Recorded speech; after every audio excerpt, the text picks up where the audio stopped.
All right, so let's start with the big story that we are tracking on WION at this hour, where Iran's elite Revolutionary Guard fired ballistic and cruise missiles during the war games in the Persian Gulf.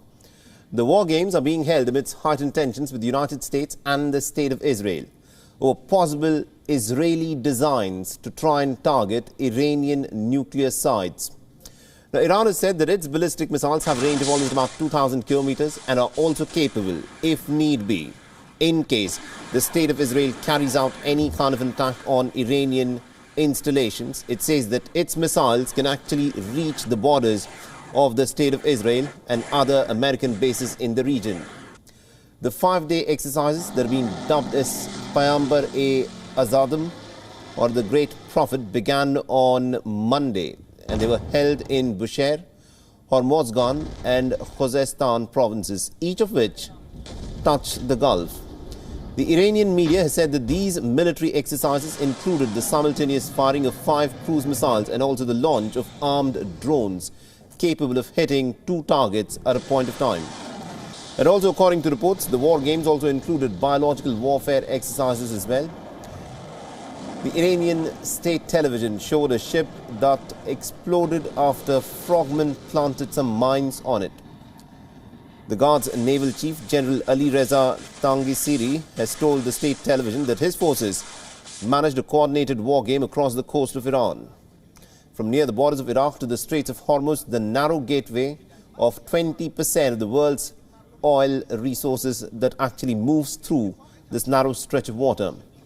The military maneuvers also saw the deployment of the Iranian-made boats that are capable of launching high-precision missiles and also reaching speeds of up to 95 knots on water.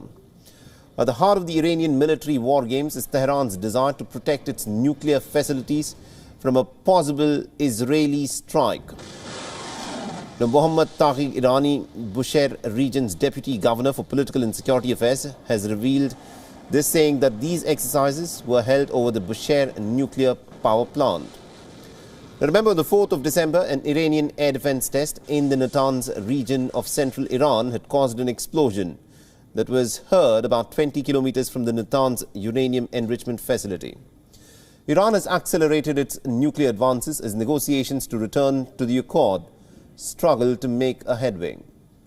The military maneuvers have come as the United States has said that it is preparing for other alternatives in the event the negotiations in fact crumble. Earlier, the Israeli defense minister, remember, Israel does not want these negotiations in Vienna to proceed. The Israeli defense minister had claimed that the Israeli forces have been told to hold military drills for a possible strike on Iranian nuclear sites.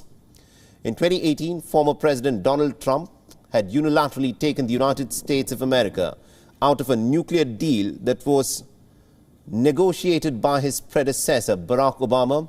He had described the deal as the worst negotiated deal in American history, and he had taken the Americans unilaterally out of the Iranian nuclear accord and had imposed crippling sanctions on Iran.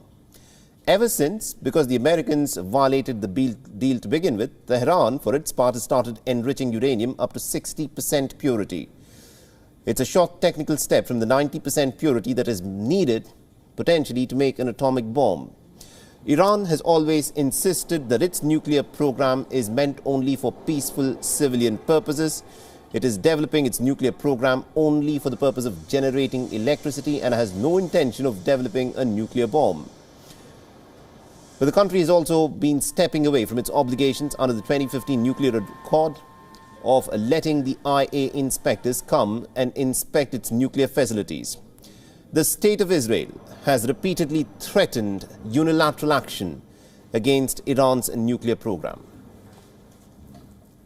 WION is now available in your country. Download the app now and get all the news on the move.